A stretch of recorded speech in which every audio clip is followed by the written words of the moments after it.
जय मसीह की आप सबको। आपको मसीह में मेरा प्रेम भरा नमस्कार। आज की शुरुआत परमेश्वर के साथ। तो आइए आज हम देखें परमेश्वर के पवित्र वचन में से नीति वचन 1 अध्याय।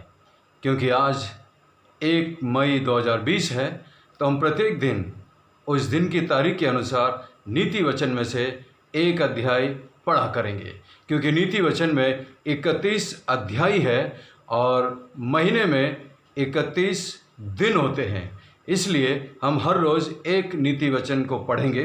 तो आज का नीति वचन 1 अध्याय में से हम पढ़ेंगे और देखेंगे कि आज परमेश्वर का संदेश हमारे लिए क्या है। तो आइए हम नीति वचन 1 अध्याय को पढ़ेंगे। कृपया मेरे साथ ध्यान दीजिए और सुनिए कि परमेश्वर का वचन क्या कहता है। दाऊद के पुत्र इस्राएल के राजा सुलेमान के नीति वचन।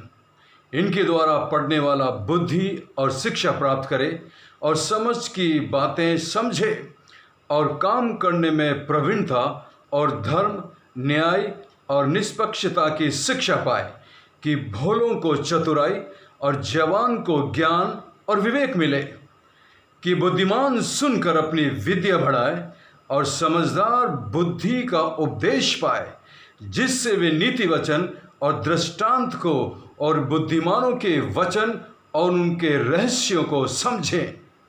युवकों को सलाह। यहोवा का भय मानना बुद्धि का आरंभ है। बुद्धि और शिक्षा को मूढ़ी लोग तुच्छ जानते हैं। हे मेरे पुत्र, अपने पिता की शिक्षा पर कान लगा और अपनी माता की शिक्षा को न तज, क्योंकि वे मानो तेरे सिर के लिए शोभायमान मुकुट और तेरे गले के लिए कंठमाला होगी। 10वीं आयत। हे मेरे पुत्र, यदि पापी लोग तुझे फुसलाएं तो उनकी ना मानना। यदि वो कहे हमारे संग चल, कि हम हत्या करने के लिए घात लगाएं और निर्दोषों की ताक में रहें, हम अधोलोक के समान उनको जीविता कब्र में पड़े हुओं के समान समूचा निगल जाए। हमको सब प्रकार के अनमोल पदार्थ मिलेंगे। हम अपने घरों को लूट से भर लेंगे। 14। तो तू हमारा साजी हो जा, हम सबों का एक ही बटुआ होगा।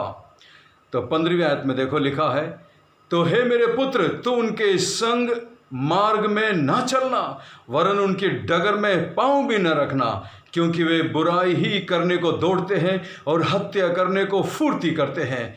क्योंकि पक्षी के देखते हुए जाल फैलाना व्यर्थ होता है, और ये लोग तो अपनी ही हत्या करने के लिए घात लगाते हैं और अपने ही प्राणों की घात में रहते हैं। सब लालचियों की चाल ऐसी ही होती है, उनका प्राण लालच ही के कारण नष्ट हो जाता है। अब देखिए बुद्धि की पुकार 20वीं आयत में। बुद्धि सड़क में ऊंचे स्वर से बोलती है और चौकों में प्रचार करती है। वे बाजारों की भीड़ में पुकारती है। वे फाटकों के बीच में, नगर के भीतर भी ये बातें बोलती है। हे भोलो, तुम कब तक भोलेपन से प्रीति रखोगे? हे ठट्ठा करने वालों, तुम कब तक ठट्ठा करने से प्रसन्न रहोगे? हे मूर्खों, तुम कब तक ज्ञान से बैर रखोगे? तुम मेरी डांट सुनकर मन फिराओ। सुनो, मैं अपनी आत्मा तुम्हारे लिए उंडेल दूंगी। मैं तुमको अपने वचन बताऊंगी। मैंने तो पुकारा, परंतु तुमने इनकार किया, और मैंने हाथ फैलाया, परंतु किसी ने ध्यान ना दिया। 25वीं आयत में। वरन तुमने मेरी सारी सम्मति को अनसुनी किया और मेरी ताड़ना का मूल्य ना जाना। इसलिए मैं भी तुम्हारी विपत्ति के समय हंसूंगी, और जब तुम पर भय आ पड़ेगा, वरन आंधी के समान तुम पर भय आ पड़ेगा, और विपत्ति भवंडर के समान आ पड़ेगी, और तुम संकट और सखेती में फंसोगे, तब मैं ठट्ठा करूंगी। उस समय वे मुझे पुकारेंगे और मैं ना सुनूंगी। वे मुझे यत्न से ढूंढेंगे परंतु ना पाएंगे, क्योंकि उन्होंने ज्ञान से बैर किया और यहोवा का भय मानना उनको ना भाया। उन्होंने मेरी सम्मति ना चाही, वरन मेरी सब ताड़नाओं को तुच्छ जाना। इसलिए वे अपनी करनी का फल आप भोगेंगे और अपनी युक्तियों के फल से अघा जाएंगे, क्योंकि भोले लोगों का भटक जाना उनके घात किए जाने का कारण होगा और निश्चिंत रहने के कारण मूढ़ लोग नष्ट होंगे। 33 में देखो क्या लिखा है, परंतु जो मेरी सुनेगा वो निडर बसा रहेगा और बेखटके सुख से रहेगा। आइए आज के मनन के लिए हम 10वीं आयत को पढ़ें। देखिए, महाज्ञानी सुलेमान, दाऊद का पुत्र सुलेमान, देखिए क्या कहता है। वो कहता है, हे मेरे पुत्र, यदि पापी लोग तुझे फुसलाएं तो उनकी बात ना मानना। हे मेरे पुत्र, यदि पापी लोग तुझे फुसलाएं। मेरे प्रियो, इस संसार में सिर्फ 2 प्रकार के लोग हैं। एक तो वो पापी लोग जो परमेश्वर से दूर अपनी मर्जी से पाप भरे रास्ते पर चलते हैं। दूसरे वे मन फिराए हुए पापी, वे पश्चाताप किए हुए पापी जिन्होंने परमेश्वर से अपने पापों की क्षमा मांगी है और जो परमेश्वर के रास्ते पर चल रहे हैं, परमेश्वर को प्रसन्न करने वाला जीवन जीते हैं। संसार में सिर्फ 2 प्रकार के लोग हैं। तो इसलिए यहाँ पर नीति वचन का लिखने वाला कहता है, हे मेरे पुत्र, तूने पश्चाताप किया है, मन फिराया है, परमेश्वर पर विश्वास किया है, अब तू परमेश्वर के रास्ते पर चल रहा है। लेकिन पापी लोग तुझे फुसलाएंगे, पापी लोग चाहेंगे कि तुम परमेश्वर के उस मार्ग को छोड़कर वापस हमारे संग चलो। इस संसार में शैतान ने बहुत सारी ऐसी चीज़ें तैयारी की है। उसमें से एक है सिनेमा, बॉलीवुड, सिनेमा के गीत, सिनेमा की बातें, वहाँ की शिक्षाएं आज मनुष्य को अपनी तरफ आकर्षित करती है ताकि मनुष्य उस शिक्षा पर चले, उसके मन में कुविचार आए, उसके मन में गंदे विचार आए, गंदे शब्द आए, गंदी बातें आए और फिर वो उसे अपने शरीर में अपने हाथों से उसको करने की लालसा करता है। इसलिए यहाँ पर नीति वचन लिखने वाला कहता है, हे मेरे पुत्र, यदि पापी लोग तुझे फुसलाएं तो उनकी बात को ना मानना। ये जाहिर है, ये स्पष्ट है और ये एक सच्चाई है कि पापी लोग हमेशा आपको फुसलाएंगे। फुसलाने का मतलब वो आपके कान में आपको मीठी मीठी बातें बोलेंगे, वो आपको अपने साथ चलने के लिए कहेंगे, वो आपको अपने पीछे चलने के लिए कहेंगे, वो आपको कहेंगे कि इसमें अच्छा लगेगा, इसमें मज़ा आएगा, इसमें आनंद आएगा और इसमें हम मौज करेंगे। वो आपको तरह तरह की लालच देंगे, फुसलाएंगे और कहेंगे कि चलो हमारे साथ। परंतु यहाँ पर क्या लिखा है, यदि वे कहें हमारे संग चल कि हम हत्या करने के लिए घात लगाएं, कि हम निर्दोषों की ताक में रहें, हम अधोलोक के समान उनको जीविता कब्र में पड़वों के समान समूचा निगल जाएं।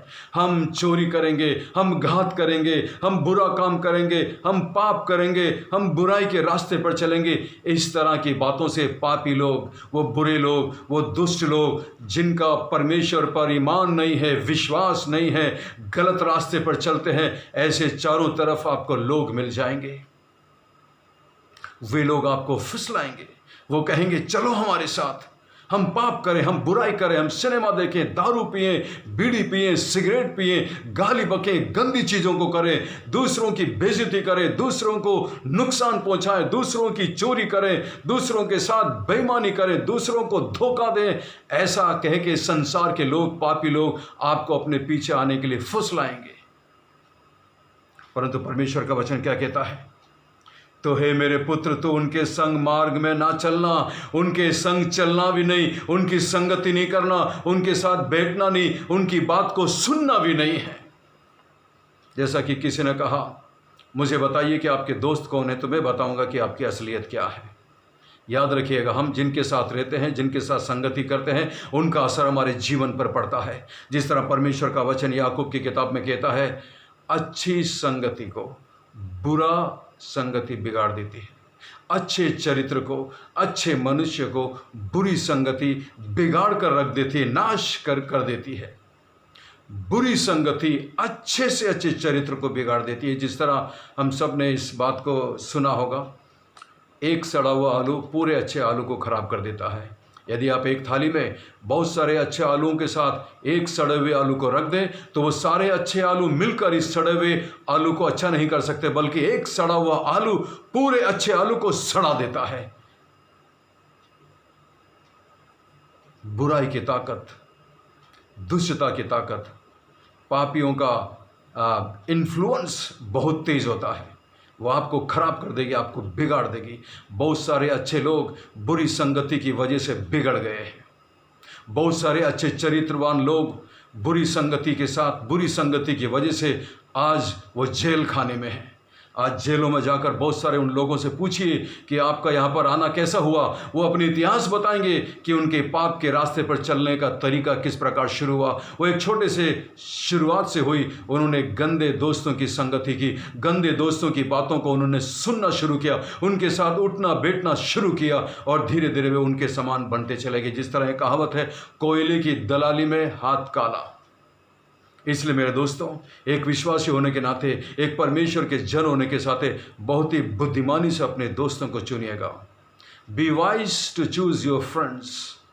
बहुत सावधानी से अपने दोस्तों को चुनिएगा। आपके आज सबसे अच्छे दोस्त, सबसे अच्छे मित्र वही हैं जो आपकी मदद करें कि आप परमेश्वर से प्रेम करें, जो आपकी मदद करें कि आप एक अच्छे इंसान बनते जाएं। अच्छे दोस्त आपके वो हैं जो आपको बुराई के मार्ग से उठाकर एक अच्छाई के मार्ग पर चलने की प्रेरणा दें, आपको प्रेरित करें अच्छाई के रास्ते पर चलने की। वही आपका सबसे अच्छा मित्र है। अच्छा मित्र वो नहीं जो आपको सिनेमा में ले जाता है। अच्छा मित्र वो नहीं जो आपके साथ बैठकर शराब पीता है। अच्छा मित्र वो नहीं जो आपके साथ बैठकर गाली बकता है। अच्छा मित्र वो नहीं जो आपके साथ बैठकर दूसरों की बुराइयां करता है। अच्छा मित्र वो नहीं जो आपको चोरी करने के लिए प्रेरित करता है, जो बुरे काम करने के लिए आपको प्रेरित करता है, जो गंदे काम की तरफ आपको प्रेरित करता है। और जब आप गलत काम करने को जाते हैं, जब आपके दोस्त आपको रोकते नहीं, प्रेरित करते हैं, वो आपके अच्छे दोस्त नहीं हैं, बल्कि वो एक तरीके से आपकी जान के दुश्मन है।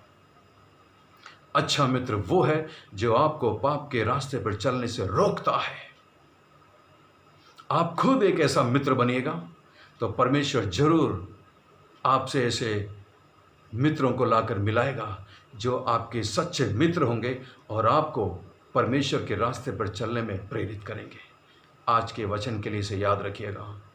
बहुत ही सावधानी से चुनिएगा कि आप अपना मित्र किसे बनाते हैं। सबसे पहले आप खुद एक अच्छे मित्र बनिएगा और अपने मित्रों को पाप के रास्ते पर से चलने से रोकिए। फिर परमेश्वर आपको ऐसे और भी मित्र देगा जो आपकी मदद करेंगे कि वो आपके पाप के रास्ते पर से आपको रोक सके। ये है एक सच्चे मित्र की पहचान। तो आज का नीति वचन ये है कि हम बुराई और कुसंगति से दूर रहें।